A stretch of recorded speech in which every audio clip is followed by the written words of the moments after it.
Hi dears, എല്ലാവർക്കും സുഖാണോ? അപ്പോൾ ഇന്ന് നമ്മൾ നോക്കാൻ പോകുന്നത് ഇഡ്ഡലിയുടെ കൂടെയും ദോശയുടെ കൂടെയും ഒക്കെ കഴിക്കാൻ പറ്റിയ സ്പെഷ്യൽ ഒരു കാര ചട്നി റെസിപ്പിയാണ് കേട്ടോ. ഇഡ്ഡലിക്കും ദോശയ്ക്കും എന്നും തേങ്ങാ ചട്നി മാത്രം കൂട്ടി മടുത്തവർക്കും പിന്നെ തേങ്ങാ ചട്നിയുടെ കൂടെ കുറച്ച് എരിവും പുളിയുള്ള ഒരു ഉള്ളിച്ചട്നിയും കാര ചട്നിയും ഒക്കെ കൂട്ടി കഴിക്കാൻ പറ്റുന്നവർക്ക് വേണ്ടിയിട്ടും ഉള്ള ഒരു സ്പെഷ്യൽ കാര ചട്നി റെസിപ്പിയാണ് കേട്ടോ ഇന്നത്തേത്.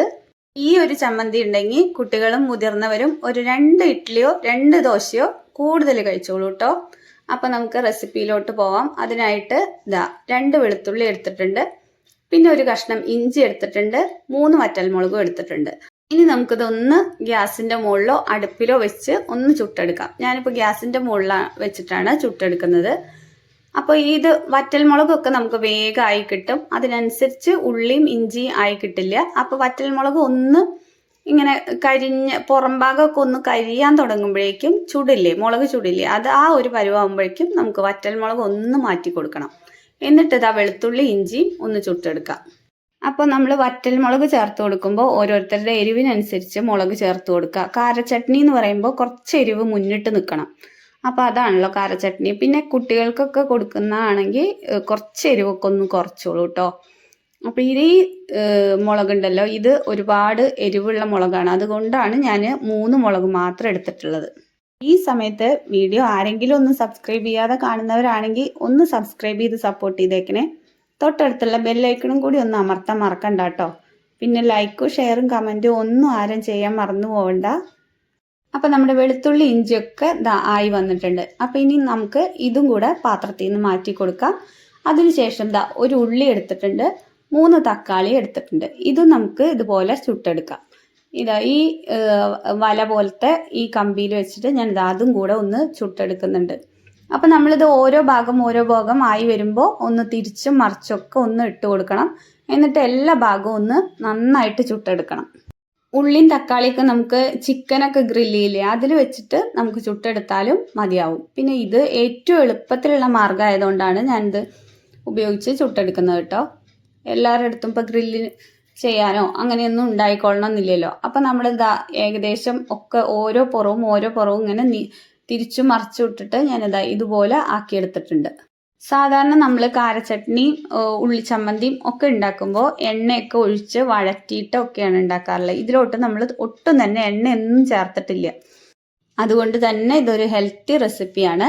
അപ്പം നമ്മുടെ ഉള്ളിയും തക്കാളിയൊക്കെ ഇതിലോട്ട് വെച്ച് കൊടുക്കുമ്പോൾ ലോ ഫ്ലെയിമിൽ ഇട്ടിട്ട് വേണം നമ്മൾ ചുടാനായിട്ട്. എന്നിട്ട് വേണം നമ്മളിത് തിരിച്ചും മറിച്ചും ഇട്ട് കൊടുക്കാൻ. അപ്പോൾ നമ്മുടെ ഉള്ളി തക്കാളിയൊക്കെ ആയി കിട്ടിയിട്ടുണ്ട്. ഇനി നമുക്ക് ഇത് ചൂടാറാനായിട്ട് ഒരു പ്ലേറ്റിലോട്ട് മാറ്റി കൊടുക്കാം. അപ്പം നമ്മുടെ ഉള്ളിയും തക്കാളിയും ഒക്കെ ചൂടാറി കിട്ടിയിട്ടുണ്ട്. ഇനി നമുക്ക് ഇതിൻ്റെ കരിഞ്ഞ തോലെല്ലാം ഒന്ന് മാറ്റി കൊടുക്കണം. അപ്പം ഇത് നമ്മുടെ ഉള്ളിയുടെയും തക്കാളിയുടെയും ഒക്കെ ചൂടൊക്കെ ഒന്ന് മാറി കിട്ടിയിട്ടുണ്ട്.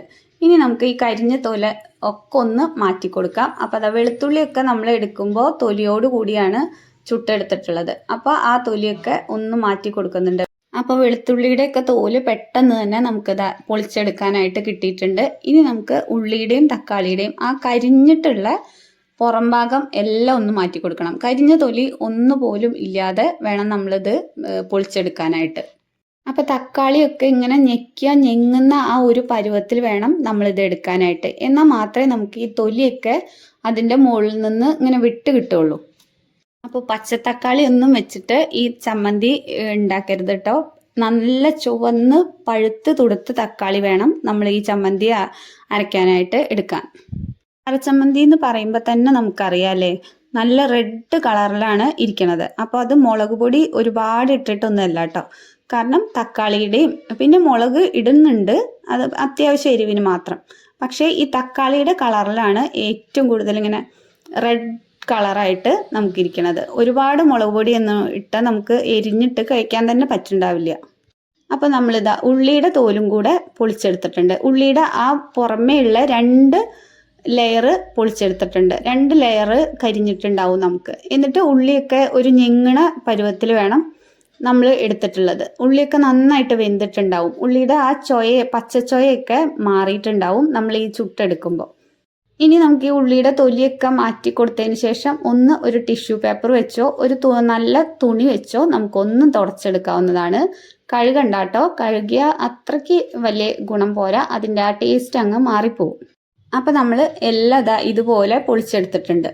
ഇനി നമ്മൾ ലാസ്റ്റ് ഇഞ്ചിയും തൊലിയോട് കൂടി തന്നെയാണ് നമ്മൾ കഴുകിയിട്ട് ചുട്ടെടുത്തിട്ടുള്ളത്. അപ്പം ഈ ഇഞ്ചിയുടെ തൊലി നമുക്ക് കൈ കൊണ്ട് കളയാൻ പറ്റില്ല, നമുക്ക് കത്തി കൊണ്ട് കളഞ്ഞെടുത്തോണ്ട് വരാം. അപ്പോൾ ഇതാ കളഞ്ഞെടുത്തോണ്ട് വന്നിട്ടുണ്ട്. ഇനി നമുക്കിതൊരു മിക്സിയുടെ ജാറിലോട്ട് മാറ്റി കൊടുക്കാം. അപ്പോൾ ഉള്ളിയും തക്കാളിയൊക്കെ ഒന്ന് കട്ട് ചെയ്തിടുക, എന്നാലേ അത് നന്നായിട്ട് അരഞ്ഞു കിട്ടുള്ളൂ. അപ്പം ഞാനിതാ ഉള്ളിയൊക്കെ ഒന്ന് അരിഞ്ഞിട്ട് മിക്സിയുടെ ജാറിലോട്ട് ഇട്ട് കൊടുക്കുന്നുണ്ട്. ഇതിപ്പോൾ നമ്മൾ ഉള്ളിയൊക്കെ വെന്തത് കാരണം തന്നെ കത്തി വെച്ച് ഇങ്ങനെ ആക്കി കൊടുക്കുമ്പോഴത്തേക്കും നമുക്കിത് നന്നായിട്ട് വിട്ട് കിട്ടും.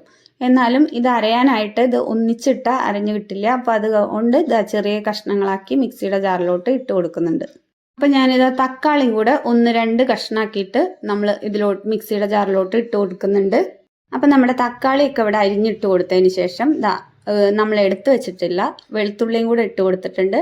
അതിനുശേഷം ഇഞ്ചിയും കൂടെ അതിലോട്ട് ഇട്ട് കൊടുത്തിട്ടുണ്ട്. ഇനി നമുക്ക് ആവശ്യത്തിനുള്ള ഉപ്പും കൂടെ ഇതിലോട്ട് ചേർത്ത് കൊടുക്കാം.